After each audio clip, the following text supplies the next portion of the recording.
Hello there, and welcome to the virtual town meeting warrant presentation. My name is Jim Smith, and I am your town manager. I am joined with Jen Hager, who is the current Planning and Economic Development Director, soon to be the Community Development Director, which better suits her role and all the various projects she works here in the town of Sutton. So town meeting is scheduled for Monday, May 8th, 2023 at 7 p.m. in the middle school, high school auditorium. The check-in starts at 6:30 p.m. You want to get there promptly. The moderator likes to start right at 7 o'clock. So if you don't get in and get a seat, you might miss a few articles on the town meeting. So we welcome you all to show up and enjoy the town meeting process. There are 19 articles in this town meeting, 10 of which are standard articles. The last 10 years, they are the articles that we have had. Granted, the numbers have changed, the budget numbers, the capital plan, and the enterprise funds and so forth, but it's essentially structured the same way it has been for the last 10 years or so. Article 1 is to receive reports from town officers and committees.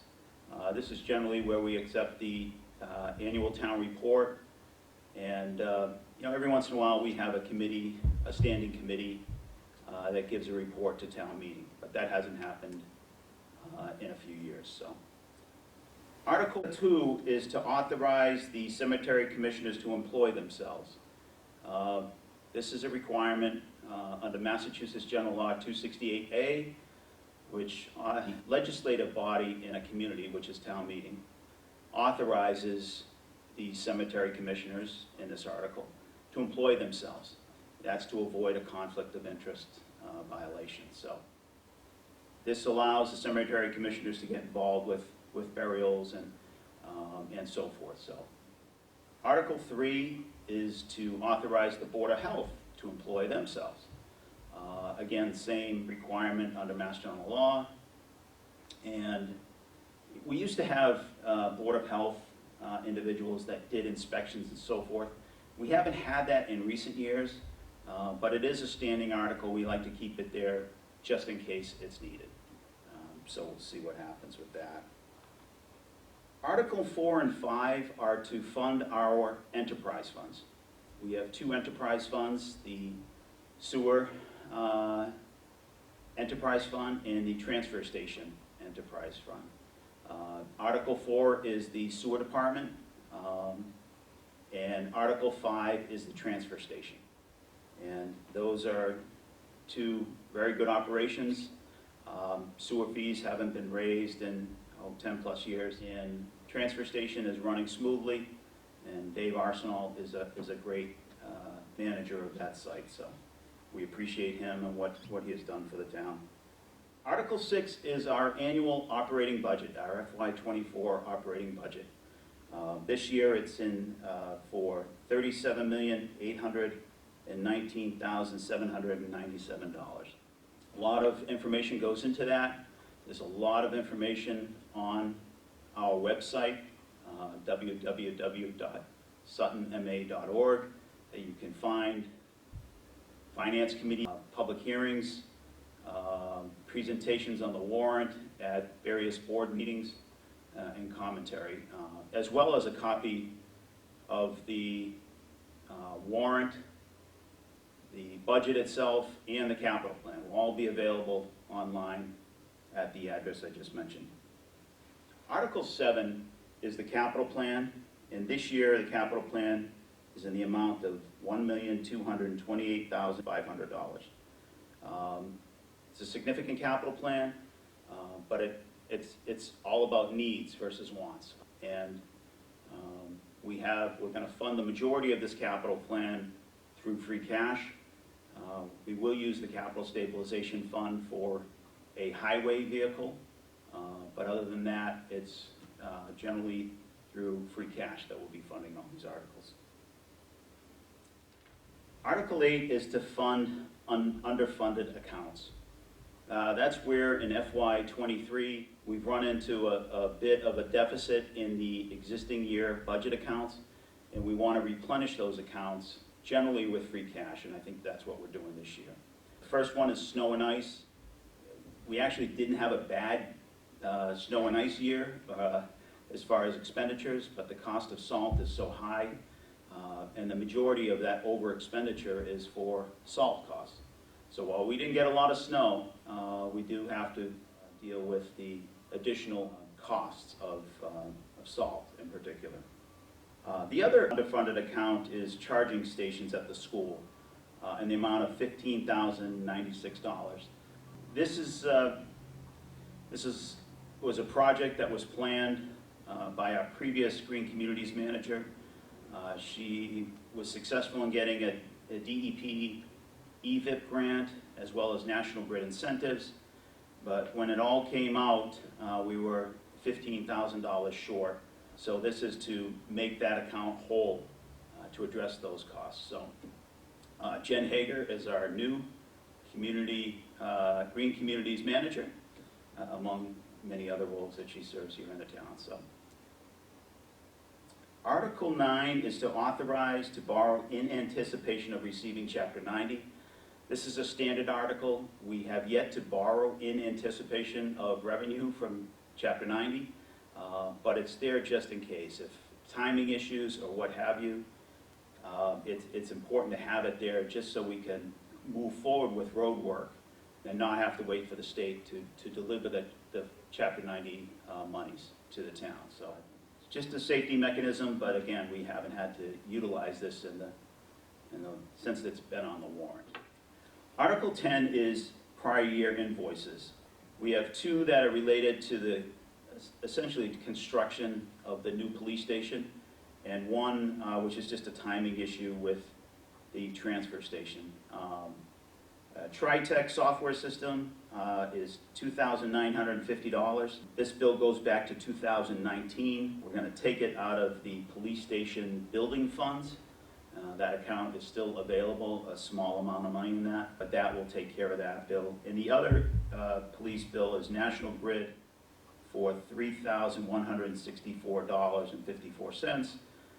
That's an electric bill that goes back to September of 21. So it may have been on the vendor side, it may have been on our side, but the bottom line, the bill got lost in the process. So we do owe these bills, and we need to make these companies whole.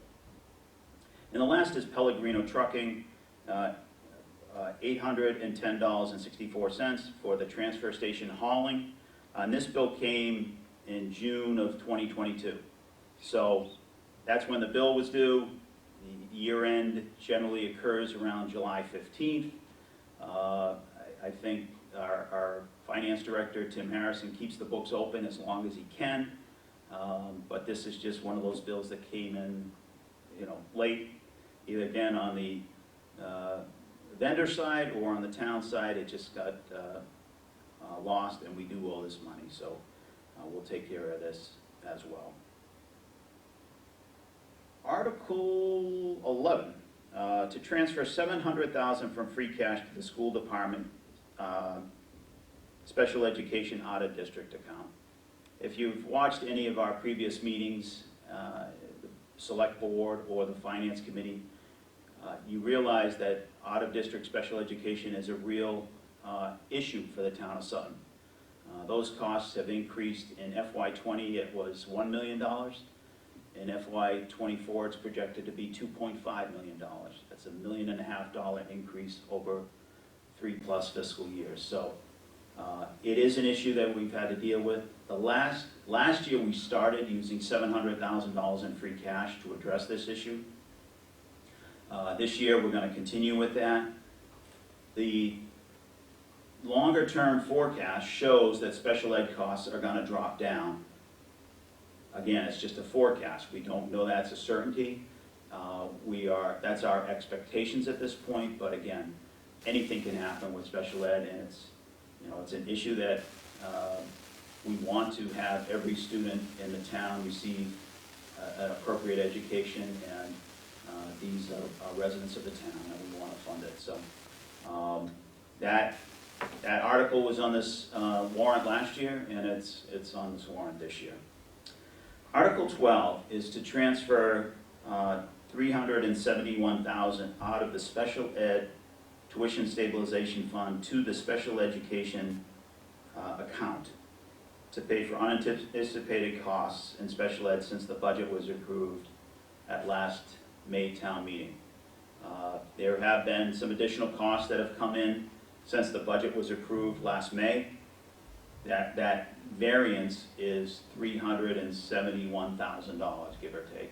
So our current balance in the special ed tuition stabilization fund is $850,000 roughly, and this would withdraw essentially $371,000 out of that account to deal with unanticipated costs that happened after the budget was created last May. So it's nice to have this account available to us, so we don't have to make drastic cuts within the school department to address these costs. And we thank, Chairman Jeff Bannon, who's currently chair of the select board, that came up with this idea on the finance committee when he was chair of that board a handful of years ago. So it's a nice tool that's been added to the town. So Article 13 is to transfer $76,082 from free cash to the opioid expense account.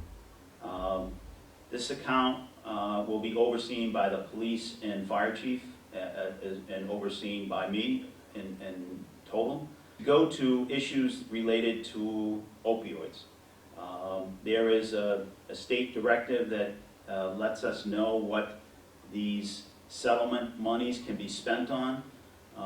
And this $76,082 is the total amount of settlement money we have received since joining the class action lawsuit to sue the big pharma industry.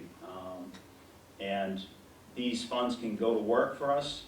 They can be used to purchase Narcan or other substances, as well as educational material to address the opioid epidemic. So it's essentially making the money available to us for appropriation for needed costs, needed issues that we have. Article 14 is to authorize the select board to acquire permanent or temporary easements for the Depot Street Bridge replacement. We will be appropriating roughly $30,000 in free cash for these permanent and temporary easements. Hopefully not going near that amount, but it's there to address the issues. Now, the good part is the state is funding repair of the Depot Street Bridge, just as they funded repair of the Blackstone Street Bridge, both town-owned bridges, and the state is paying over $4 million. $4.3 million, yep. For that repair. So it's a little bit of money from the town, and it's a lot of money from the state. So we'd like to partner with the state and thank them for addressing these bridge repairs. They're also working on another bridge down in Manchog, and that's a $3 million project in itself. So they're spending some good money on bridge repair in town. We want to be a good partner. Article 15, sponsored by the sewer department, is to really readdress an article that was presented at fall town meeting. That article was to install a pump station as well as connection fees at 60 Providence Road. The pump station is located at 60 Providence Road. The connection fees actually relate to 66 Providence Road, which is a little bit northerly on where Mr. Valancourt has some apartment units. So that was part of the agreement that we entered into to really get the preferred access, preferred location for the pump station. And that was part of the negotiations with Mr. Valancourt. So again, the article will read to authorize this, the sewer commission to waive connection fees at 66 Providence Road. Hope that explains that, because I'm confused with that article. But It's really a clerical issue that we had, and the assessors brought it up, and we realized it needed to be corrected. So, Article 16 is to allow the sewer department to use retained earnings to purchase new computer and SCADA software for $27,500. This will update the sewer department with new computers and the ability to really look at the systems remotely through the new SCADA software system that allows, the superintendent or whoever is monitoring it to view it remotely and see what's happening with all the chemicals and make sure everything's operating appropriately. But again, that's coming out of sewer connection fees, so it really has no impact on our budget. Now I think we turn it over to you, Ms. Hager. All right, so the final three articles are related to the zoning bylaw. Two of the articles are sponsored by the planning board, and the last article on the warrant is a citizen's petition. All of these articles were taken up in the public hearing of the planning board on April 10th. If you want to see the detailed discussion on the articles, you can certainly view that meeting on the town's YouTube channel. That can also be accessed via the homepage of the town's website at www.suttonma.org. So there was also discussion the following evening at the Finance Committee meeting, which again can be accessed through the YouTube channel or the town's website. There's a link to the YouTube channel right on the town's homepage. So the first article, Article 17, sponsored by the Planning Board, is to replace the existing floodplain bylaw with the state's current model floodplain bylaw. Those bylaws are largely the same. The most significant change is the appointment of a floodplain administrator, which would be the planning director position. The duties of that floodplain administrator are to really track changes, construction, land disturbance within the floodplain of the town of Sutton. As you can surmise when you think about it, the floodplain is storage area for waters when there's excessive rainfall or snow melt. And so if you put buildings or disturb land within the floodplain, you can cause flooding issues if those aren't done carefully. And so part of the floodplain administrator position is to work with the building department and the Conservation Commission to track any changes in the floodplain and to keep an eye on the cumulative effects so we don't cause issues with flooding or changes or greater issues. The other part of the floodplain administrator duties is to file all notices and to have correspondence and information provided to landowners within the floodplain district and other towns and state agencies if we anticipate changes within the floodplain.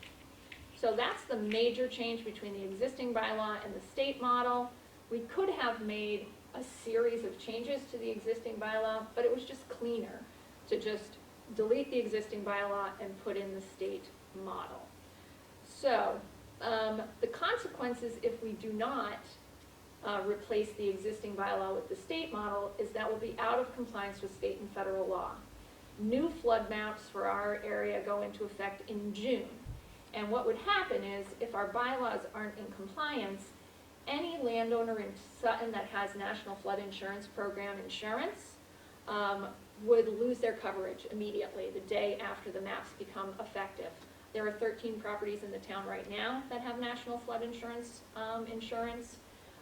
and the other consequence is that the town would lose access to certain federal and state disaster assistance funds that we actually have taken advantage of in the past for flood issues like the 2010 washout at Putnam Hill Road. So very important that our bylaws are kept in conformance with state and federal law. This is actually the third time we've done these kind of adjustments to keep us in compliance since I've been here.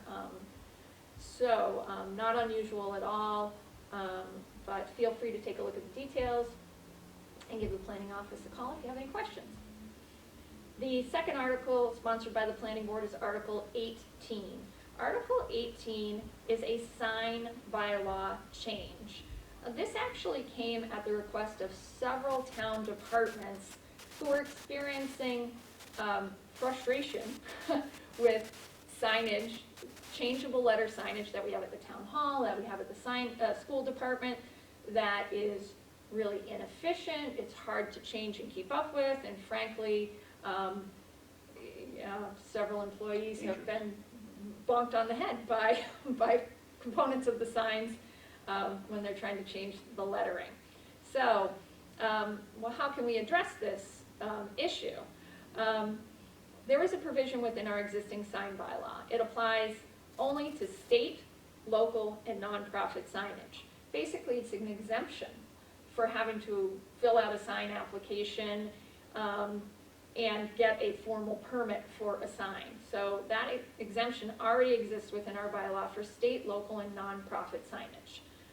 What we're proposing here is to add a provision within that section of the bylaw, again, only applying to state, local, and nonprofit signage.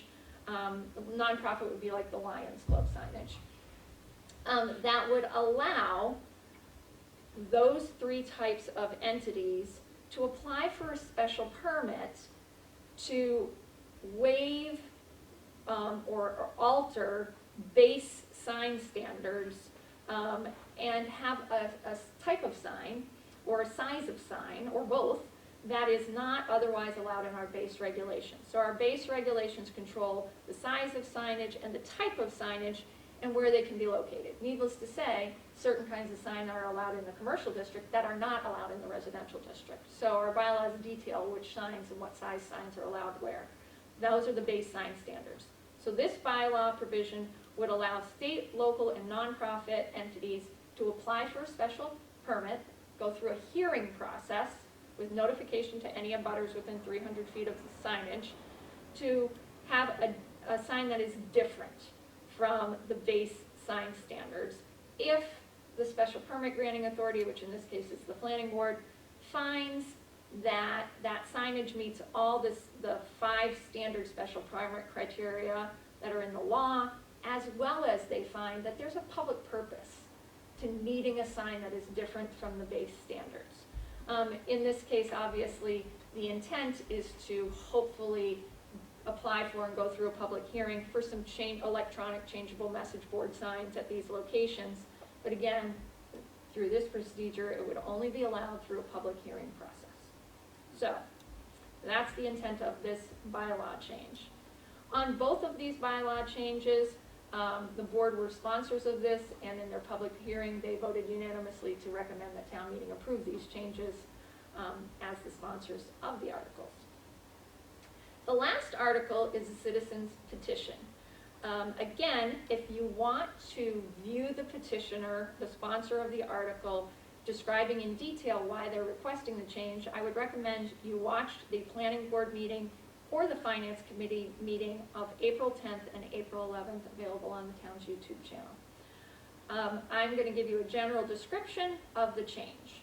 The petitioner has requested that the height allowed via a special permit, again, a public hearing process, in the office light industrial zoning district be reduced from 70 feet down to 45 feet. Right now, the office light industrial district occupies about 4% of town. The bulk of that district is bounded by Boston Road, Buttonwood Ave, and Providence Road in northeast Sutton. Used to be the aggregate sand pits. All of the land basically to the east of the power lines on that parcel. And then the other office light industrial districts are in South Sutton, off the last exit in the town of Sutton, and largely are the fully developed South Sutton Commerce Park and land south of Whitens Road, which is known as the Mary Bedoyan Sand Pits. There's about 100 acres of land there that is currently undeveloped. As well, the office light industrial district extends south of Whitens Road to the Oakhurst Road area and the land along Lackey Dam Road, extending into the town of Uxbridge and Douglas. There again is one project that has been approved and constructed there, Blackstone Logistics Center, There's another project, 3 Lackey distribution, that has been approved there. There is a small area of land on Oakhurst Road, really can't accommodate a very large building at all, and that is the only open land in that part of the Office Light Industrial District. So this change applies only to those areas of town, Office Light Industrial Districts, and currently our bylaw allows, through a public hearing process, to exceed the base zoning, which is 35 feet, and go up to 70 feet with various findings. This article is to reduce that 70-foot allowance down to 45 feet. So that's the gist of this change.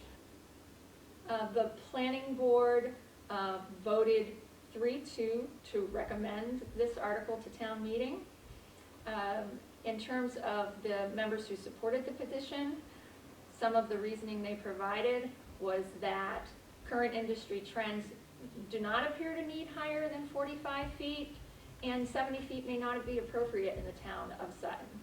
Members who voted against the petition felt that the 70-foot height should remain to retain the town's competitiveness, so uses don't go to abutting towns with more height, and Sutton gets nothing but the traffic, and that 45 feet is too low, and a height perhaps more like 50 or 55 feet would be more appropriate.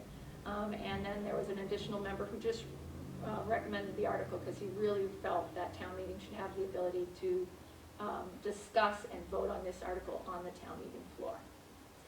So that's the summary of these articles.